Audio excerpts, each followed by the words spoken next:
Nombre anatómico: Atleidaxoidea, tipo de articulación de artrosis trocoide. Movimientos: flexión, extensión. Plano sagital, eje transversal.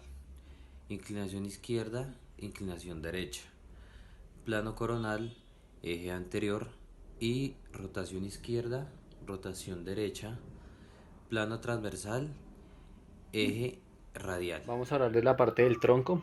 Lo vamos a encontrar de la parte superior. Es nuestra parte superior. Eh, Él está conformado por cartílago, por esternón, costillas.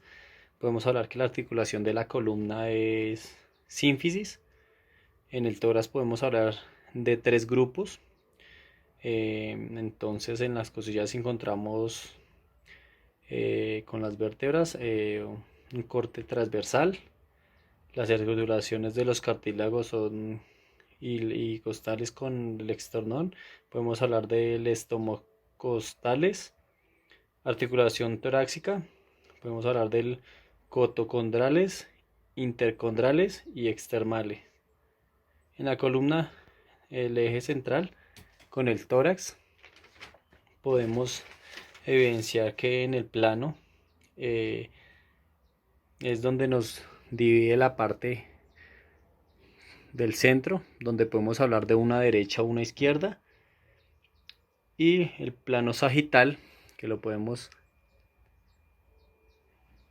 ver de lado, donde podemos hablar de la parte superior y una parte inferior. A continuación voy a explicar el complejo articular del hombro, que está constituido por 5 articulaciones y se clasifican en dos grupos. El primer grupo, la articulación glenohumeral, siendo la más importante, y la articulación subdeltoidea. En el segundo grupo encontramos la articulación escapulotorácica, la articulación acromioclavicular y la articulación esternoclavicular. En los tipos de articulación, la articulación glenohumeral pertenece a una articulación en artrosis y la articulación esternoclavicular a una articulación de silla de montar. Las otras las cuentan como una articulación falsa porque no contienen superficies cartilaginosas. El hombro es la articulación proximal del miembro superior, siendo la más móvil de las articulaciones del cuerpo humano.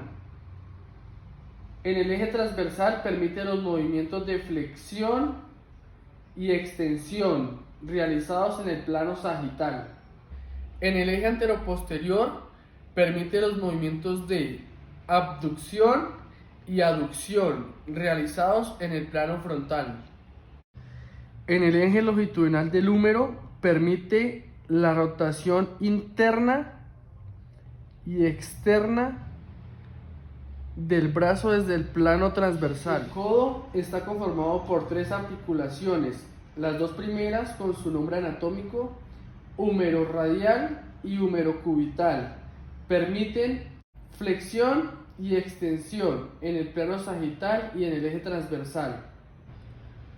La tercera articulación es la radiocubital proximal, que realiza los movimientos de pronación y supinación en el eje longitudinal y plano horizontal. Muñeca.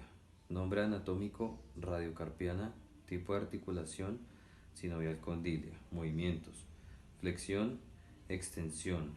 Plano sagital, eje transversal. Desviaciones: radial, cubital, plano transversal y eje vertical. Dedos de las manos. Nombre anatómico: articulación interfalángica.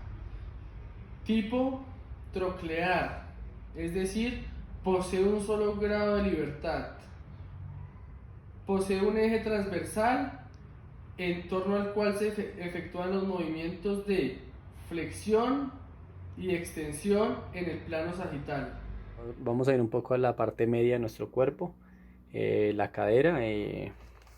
Podemos hablar que es una articulación de la cadera o una coxofemoral. Es un tipo de articulación de artrosis, ya que presenta un momento en la variedad de los planos. Anatómicamente podemos clasificarla como anartrosis, ya que es muy parecida al hombro, ya que en sus articulaciones poseen como el cóncara o el convexal. Decimos que es diartrosis, pero más específicamente que es anartrosis. La cavadora es capaz de realizar 3 movimientos en nuestros planos. Entonces vamos a hablar de nuestro plano sagital. Entonces en nuestros planos sagital podemos hablar de una flexión y una extensión. Vamos para nuestro plano coronal. Entonces ahí hablamos de una aducción, donde vamos a ver que nuestra parte del medio, por la apertura de las piernas, se hace la abducción que decimos, y ahí es donde vamos a trabajar. Y ahora vamos a hacer una aducción, que es cerrar o cruzar nuestras piernas. Listo. Y vamos a nuestro plano transversal, donde nuestra cadera va a trabajar. Si hacemos una flexión, eso, y abrimos, que la llamamos una rotación externa y una rotación interna. Nombre anatómico: femorotibial. Tipo de articulación: diartrosis troclear. Movimiento: de flexión y extensión. En una posición bípeda, en un plano sagital y un eje transversal. La rodilla también tiene un movimiento de rotación solo cuando está en flexión, como lo vemos aquí, manejando un plano transversal con un eje longitudinal, y tenemos una rotación externa y una rotación interna. El tobillo. Nombre anatómico: tibioperonea astragalina. Tipo de articulación: sinovial troclear. Movimiento: plantiflexión y dorsiflexión. En un plano sagital, en un eje transversal. Dedos de los pies. Nombre anatómico: articulación interfalángica. Tipo de articulación: teartésica troclear. Movimientos: flexión, extensión, eje transversal y plano sagital.